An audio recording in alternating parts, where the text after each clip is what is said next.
Les aléas de la vie n'ont pas épargné Michel Flutiger. Douloureusement touché par la perte d'un de ses enfants, il nous raconte comment Dieu l'a rejoint dans sa souffrance et continue de l'accompagner aujourd'hui. Michel est agriculteur et il vit dans le canton du Jura. En 80, je me suis marié et ensuite nous avons eu un petit garçon en 82, nous avons eu des jumeaux en 83 et en 85, en automne 85, nous avons appris donc notre fils aîné, donc qui avait 4 ans, avait la leucémie. Enfin, il n'avait pas encore 4 ans. Et ça a été un choc terrible en fait. Et dans ces moments de questionnement, donc nous habitons au Jura, nous devions nous rendre à Genève régulièrement, toutes les semaines. Le petit était hospitalisé pendant 1 semaine, 2 semaines. Il fallait qu'il y ait finalement une garde auprès de lui. Donc on faisait un tournus. Et des personnes dans ma famille nous ont parlé, à ma femme et à moi, de Dieu, du Seigneur, qui pouvait nous aider, qui pouvait nous secourir. Et il est vrai qu'il y a une personne là assez âgée, de passé 80 ans, est venue à l'hôpital et a prié pour notre fils.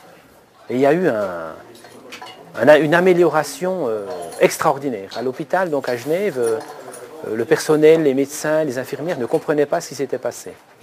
Bon, enfin, toujours est-il que ça nous a fortement interpellés, parce qu'on était aussi, quand même aussi révoltés, et puis se dire, mais qu'est-ce qui se passe en fait? Souvent, nous partions, tout à coup, nous avions un téléphone de l'hôpital quand on allait à Genève, à 10h30 le soir, il faut venir tout de suite.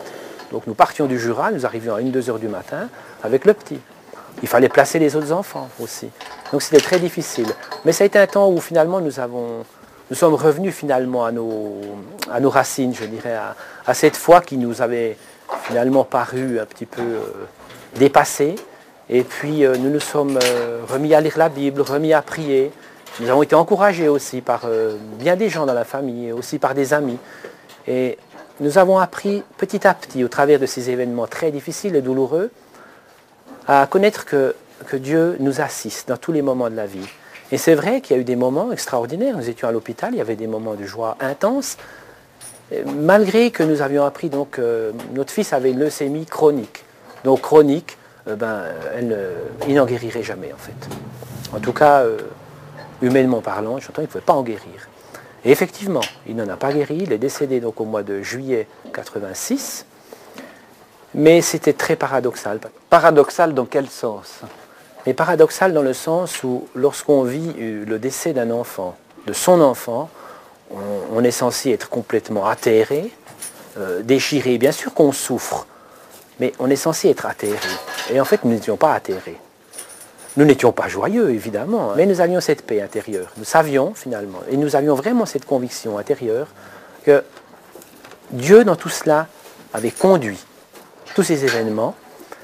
Nous n'en connaissons encore aujourd'hui pas toutes les raisons, évidemment, mais nous avons à ce moment-là expérimenté cette paix qui surpasse finalement les circonstances, les événements, où en fait tout semble perdu. Et puis là, nous savions que en fait, c'était pas perdu. En quelque sorte, vous aviez le sentiment que Dieu, Jésus, était présent avec vous dans cette histoire? Oui, tout à fait. Et oui, il était très présent et il nous donnait sa paix. Et puis vraiment, dans nos cœurs, nous avions cette conviction qu'il était là et qu'il cheminait avec nous.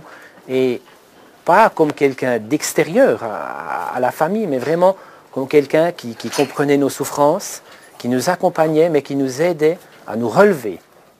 Et vraiment, il nous a relevés. Et non seulement il nous a relevés, mais je crois, il nous a remis sur le chemin au travers de ces événements très, très difficiles. 10 ans se sont passés.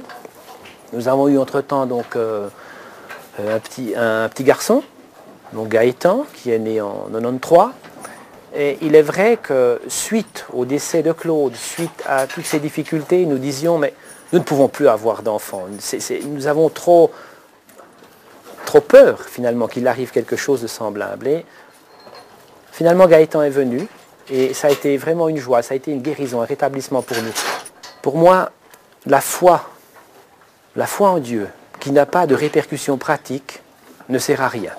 Je dirais, la chose la plus marquante, c'est vraiment que dans toute cette marche, des difficultés, il y en a partout. Mais dans cette marche, finalement, on peut expérimenter de ne plus avoir peur. Peur du lendemain, peur de ne pas arriver, peur de ne pas être le premier, peur de ne pas avoir à manger, de ne plus avoir son entreprise demain. Et pour nous, c'est vraiment ça la liberté, ne plus avoir peur. Évidemment, nous sommes tenus d'assumer notre travail, d'assumer aussi les engagements que nous avons pris. Mais je crois que lorsqu'on a la foi, on a à cœur d'assumer ses responsabilités. Mais on le fait avec d'autant plus d'efficace lorsqu'on n'a pas peur.